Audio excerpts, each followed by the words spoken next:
Hello students, कैसे हैं आप सब। आशा करती हूँ कि आप सब अच्छे होंगे। देखिए बेटा, हम लेसन 12 पढ़ रहे थे, नाइट्रोजन उपापचय तथा नाइट्रोजन चक्र। कल हमने अजैविक नाइट्रोजन स्थिरीकरण पढ़ा था। आज का जो हमारा टॉपिक है जैविक नाइट्रोजन स्थिरीकरण। जैविक यानी कि नाम से स्पष्ट हो रहा है, यानी कि ऐसी प्रक्रिया जिसमें कि जीवित जीवों के द्वारा, सजीवों के द्वारा संपन्न हो रही है, उसको हम क्या कहेंगे, जैविक नाइट्रोजन स्थिरीकरण। अब जैविक नाइट्रोजन स्थिरीकरण है, इसमें वायुमंडलीय नाइट्रोजन का सूक्ष्म जीवों की सहायता से किसमें बदला जाता है, कार्बनिक और अकार्बनिक यौगिकों में परिवर्तित करने की जो प्रक्रिया है उसे ही हम क्या कहेंगे, जैविक नाइट्रोजन स्थिरीकरण।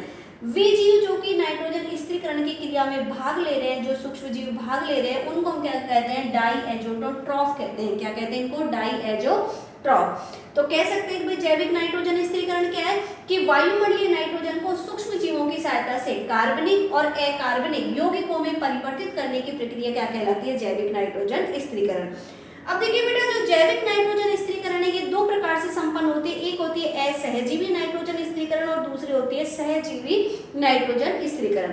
पहले हम बात करते हैं असहजीवी नाइट्रोजन स्थिरीकरण। असहजीवी यानी कि यहाँ पर किसी भी प्रकार का, भाई सहजीवी जीव कौन से कहलाते हैं, यानी कि वे जीव जो कि किसी दूसरे जीव के साथ संबंध स्थापित करके रहते हैं, उनको हम क्या कहते हैं, सहजीवी कहते हैं। जिनमें सिम्बायोसिस से संबंध पाया जाता है तो उनको हम सहजीवी जीव कहते हैं। लेकिन यहाँ पर ऐसे जीव हैं जो उनमें की किसी भी प्रकार का कोई संबंध नहीं है, जो मृदा में स्वतंत्र रूप से पाए जाते हैं, तो ऐसे जीवों के द्वारा नाइट्रोजन स्थिरीकरण की प्रक्रिया क्या कहलाती है, असहजीवी नाइट्रोजन स्थिरीकरण। तो यानी कि इस प्रकार का नाइट्रोजन स्थिरीकरण मृदा में स्वतंत्र रूप से पाए जाने वाले सूक्ष्म जीवों के द्वारा संपन्न होता है।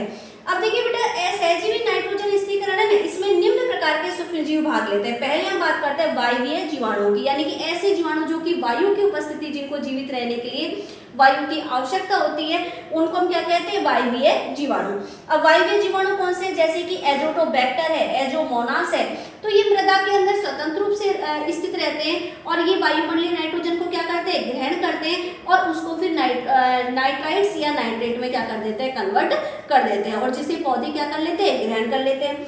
सेकंड आता है अवायवीय जीवाणु। अवायवीय जीवाणु यानी कि वे जीव जिनको जीवित रहने के लिए वायु की आवश्यकता नहीं होती है, उनको हम कौन से कहेंगे, अवायवीय जीवाणु।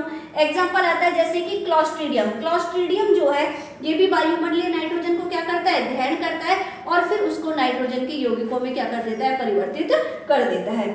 थर्ड आता है प्रकाश संश्लेषी जीवाणु, यानी कि वे जीवाणु जो कि प्रकाश संश्लेषण की क्रिया में भाग लेते हैं, उनको हम क्या कहेंगे, प्रकाश संश्लेषी जीवाणु। जैसे कि क्लोरोबियम है, रोडोसुडोमोनास है, तो ये भी क्या करते हैं, वायुमंडलीय नाइट्रोजन को ग्रहण करते हैं और फिर उसको नाइट्रोजन के यौगिकों में क्या कर देता है, कन्वर्ट कर देते हैं। फोर्थ आता है कवक। अब देखिए बेटा, यहाँ पर हमने जीवाणुओं की बात करी, जितने भी तीनों के भाई वायवीय, अवायवीय और प्रकाश संश्लेषी, ये सब क्या थे, जीवाणु थे। लेकिन कुछ कवक भी ऐसे होते हैं जो कि नाइट्रोजन स्थिरीकरण की क्रिया में क्या करते हैं, भाग लेते हैं। जैसे कि कौन सा कवक है, यहाँ पर यीस्ट। जो यीस्ट होता है ये भी नाइट्रोजन स्थिरीकरण का क्या करता है, कार्य करता है। फिर क्या आता है, नील हरित शैवाल, साइनोबैक्टीरिया कहते हैं इनको, यानी कि जितने भी साइनोबैक्टीरिया हैं ये भी क्या करते हैं, नाइट्रोजन स्थिरीकरण का क्या करते हैं, काम करते हैं।